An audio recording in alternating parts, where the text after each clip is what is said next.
ምን ባደርግሽ ነው? እንዳትቀሳቀስ ጆሮ ላይ ኩኩሻዬ ልትጣይ እኮ ነው የምትሄጂው። ጸቡ ከኔ ጋር ነው። ለዶክተር ለምንድን ነው ስለ ዲብ መጥፎ ነገር ሄደሽ ነገርሽው? ዲብዬ ለማግኘት ነው የመጣሁት እንጂ በርበሬ ነሽ ማለት ነው። ቤዛ የምትባል ልጅ ላያት ራሱ አልፈልግም። ናበል ተነስ ነው ልታስፈራራኝ አትሞክር። ትዳር ደግሞ ጥሩ ነገር ነው። አዎ በዴቭና በአደይ መሀል ገብተሽ አንተ ነህ ጥፋተኛ አንቺ ነሽ ጥፋተኛ ማለት አትችይም። እንደዚህ ሊፈነዳ የሚደብርሽ ከሆነማ በቃ ሁሌም ካንቺ ጋር ነው። ስጠይቅ እኮ ልታስረዳኝ እንጂ ልትናደድ አይገባም። ቀኑ ሙሉ ካንቺ ጋር ነው ላጠብቅ። በተቃራኒ ሁሉም ነገር እንዳይሆን ያደረገችብኝ የዳኒ ፍቅር አናትሽ ላይ ወጥቶ ቆይ እዚህ ከመጣ በኋላ እኮ ጸባይ ተቀያይሯል። ምን ሆነ ነው? ያኔ ልጆች ነበር። የምርሽ ነው? ምን የሚረብሽኝ ነገር አለ? ሄሎ እንዳትቀሳቀስ ጆሮ ላይ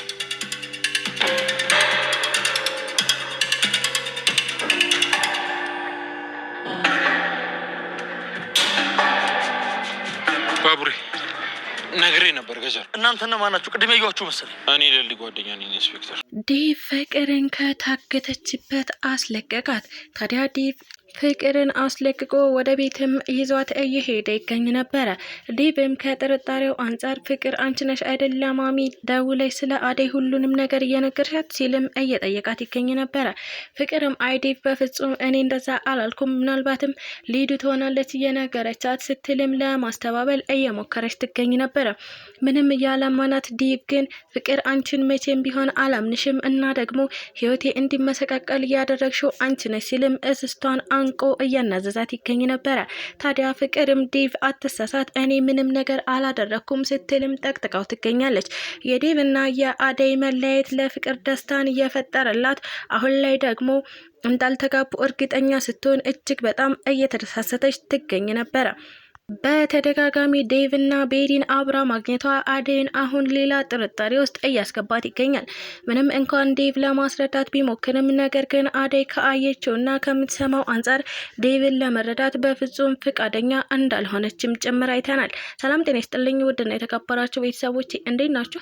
እግዚአብሔር ይመስገን እኔ በጣም ደህና ነኝ። በያላችሁበት ሰላማችሁ ይብዛ እያልኩኝ እንኳን ወደ ቻናሌ በሰላም መጣችሁ። ለዚህ ዩቲዩብ ቻናል ደግሞ አዲስ ከሆናችሁ ላይክ፣ ሼር፣ ሰብስክራይብ በማድረግ ቤተሰብ ሁኑ። እንዲሁም ደግሞ ሀሳብ አስተያየትም ካላችሁ ኮሜንት ላይ አሳውቁኝ። ለዛሬው ደግሞ ሰራተኛዋ አደይ ፊልምን ክፍል 212 ይዤላችሁ መጥቻለሁ። እስከ ቪዲዮ ፍጻሜ አብራችን ቆዩ። የቅናት መንፈስ እያደረባት የምትገኘው ሩታ ወደ አደይና ለሊ ጋር በመሄድ ነበረ። አደይን በተደጋጋሚ ከዶክተሩ ጋር መታየትሽ ለአንቺና ለዲብ ጥሩ አይደለም ስትልም እየነገረቻት የምትገኘው። ታዲያ ምንም እንኳን የሩታ ሀሳብ ያልገባቸው ለሊና አደይ እንዴት አሁን እንደዚህ ያለሽ ተጎጂዋ እኮ አደይ ናት፣ እናም ደግሞ ከአደይ ጎን ነው መቆም ያለብን ቢሏትም ነገር ግን ሩታ ደግሞ በግሏ የደረሰባት በደል ስላለ እናም ደግሞ ዶክተርና አደይን አብራ ማየቷ ጫና እየፈጠረባት ስለሆነ ምንም ሳታስነቃ አይ እንደዛ አይደለም ግን ዴቭ ምን ያክል እንዳዘና ስላላያችሁት ነው። አደይ አሁን ላይ ዴቭና አንቺ መረጋጋትና መነጋገር ይኖርባችኋል እና እሱ ምን ያክል እንዳዘነ ስላላየሽ ነው ስትል ነበረ ለአደይ ለማስረዳት እየሞከረች የምትገኘው። ታዲያ ለሊም በዚህ ሀሳብ አልስማማም ትላለች። ሩታ ናይ አንድ ጊዜ ብቻችንን እናውራ ማለትም ላናግርሽ እፈልጋለሁ በማለት ነበረ። እንዴት በድፍረት ስለ አደይ እንደዚህ ትያለሽ? አሁን ምን ያክል ልቧ እንደተሰበረና እንደተጎዳች እያየሻት አይደለም ወይ? ከሷ ጎን መቆም ሲገባሽ እንዴት ከዶክተር ጋር ምን ታደርጋለሽ እያልሽ ትጠረጥሪያታለሽ ትል ነበረ ለሊ። ታዲያ ሩታም ሳላውቅ ስላስቀየምኳቸው እጅግ በጣም ይቅርታ፣ እኔ በዲቭና በአደይ መካከል ያለው ክፍተት እየሰፋ እንዳይሄድ በማሰብ ነው እንጂ መጥፎ ነገር አስቤ እንዳልሆነ ልነግራችሁ እፈልጋለሁ ትል ነበረ ሩታ። ለሰዓታት ያክል ዴቭን ስትጠብቀው የነበረችው ቤሪ ቤተሰቡም እንዲሁም ደግሞ የፍቅርም እናት ከቤት እንድትሄድ እንደሚፈልጉ ነገሯት። ታዲያ ቤሪ ምንም እንኳን ከቤት እያባረራችሁ ነው ወይ እያለች ብታስብም ነገር ግን መባረሯ እንደሆነ ስለገባት በቃ ዴቭን ሆቴል እጠብቅሃለሁ በሉት በማለት መልእክት እንዲነግሩላት ካደረገች በኋላ እየተመነቃቀረች ከቤት ወጥታ ትገኝ ነበረ። ግራ እየተጋባች የምትገኘው የፍቅርም እናት አሁን እኮ በአልሚ ምክንያት ነው ዴቭና አደይ እንደዚህ ሊተረማመሱ የቻሉት። እናም አልሚ ደግሞ ከዚህ ልጅ ጋር ዴቭን አጋባዋለሁ እያለች እያሰበች ነው ትል ነበረ። በዴቭና በአደይ ጉዳይ እየተጨነቀች የምትገኘው ማዘሯ ስለ ዴቭና ስለ አደይ ማውራት አለብን ስትልም ወደ ፍቅር እናት ቤት ሄዳ ነበረ። ታዲያ የፍቅርንም እናት ካገኘቻት በኋላ አሁን አንቺን ፈልጌ ነው የመጣሁት፣ ስለ ልጆቹ ማውራት ይኖርብናል፣ በዚህ ልክ ክፍተት መፈጠር የለበትም፣ እነሱ ጠንካሮች እናም ደግሞ ለማደግ እየጣሩ ያሉ ልጆች ናቸው፣ ስለዚህ በዚህ መንገድ መለየት የለባቸውም፣ ይህን ችግር ተነጋግረን መፍታት ይኖርብናል፣ እኔ እንደ ሽማግሌ ለልጆቹ ተቆርቁሬ ላናግርሽ ነው የመጣሁት ስትልም የፍቅርን እናት እያወራቻት ትገኝ ነበረ።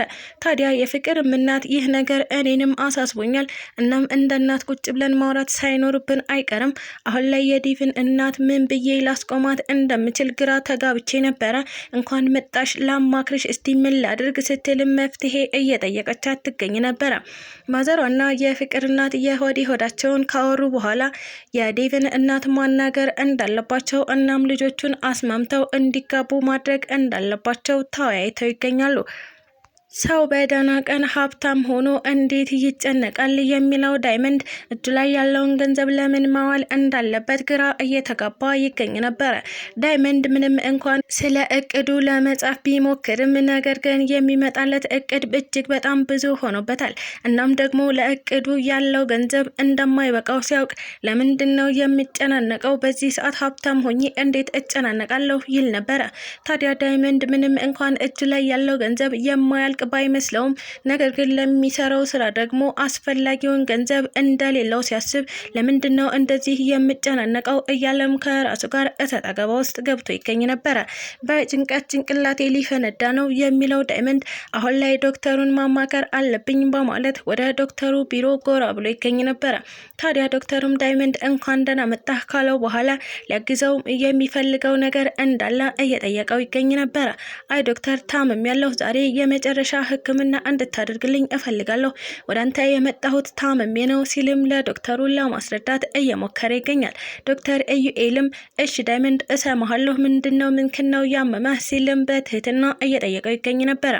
ዳይመንድም ትንሽ ገንዘብ አለኝ እናም ገንዘቤን ምን ላይ ማዋል እንዳለብኝ አላውቅም፣ አሁን ዶክተር ያንተ እገዛ ያስፈልገኛል ሲልም እየጠየቀው ይገኝ ነበረ።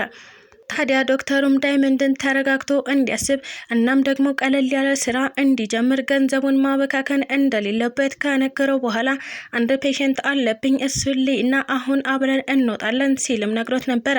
ዳይመንድም እኔ ምን አይነቱ ክፉ ነኝ ዶክተር፣ ያን ሁላ ሰው ስጋብዝ ማለትም በዙሪያ ያሉ ሰዎችን ሳንበሸብሽ አንተን ግን አንድም ቀን አለመጋበዜ አሁን አሳፍሮኛል፣ እናም አሁን ላይ ወጥተን ፈታ ማለት እንችላለን ሲልም ዶክተሩን እያናገረው ይገኝ ነበር።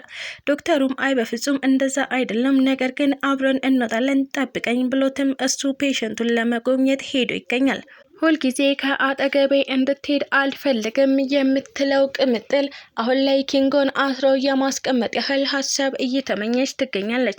ኪንጎ ስራ ብሎ በሄደ ቁጥር እየተጨናነቀች እናም ደግሞ ከቤቲ ጋር ሊገናኝ ነው እያለችም የምትገኘው ቅምጥል እኔ ምንጊዜም ከአጠገቤ እንድትርቅ አልፈልግም፣ እናም አይንህን ቀኑ ሙሉ እያየሁት እንድውል እፈልጋለሁ ትለው ነበረ።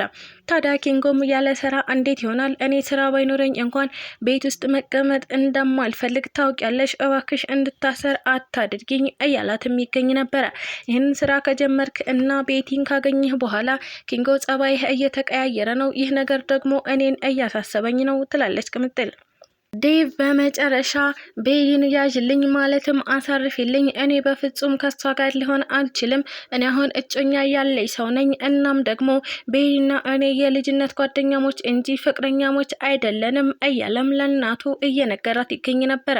በመጨረሻ ድፍረቱን አግኝቶ ዴቭ ስለ ቤሊ ለእናቱ እየተናገረ ይገኛል። ታዲያ እናቱም አንተ በፍጹም አደይን አታገባም፣ አንተ እኮ የኔ ልጅ ነህ፣ እንዴት ሰራተኛ ልታገባ ትችላለህ? የቤት ሰራተኛዋን ከማግባትህ በፊት ብዙ ልታስብ ይገባል። እናም እኔ ያመጣሁልህን ቆንጅዬ የሀብታም ልጅ ቤሊን ታገባለህ እያለችውም ትገኝ ነበረ።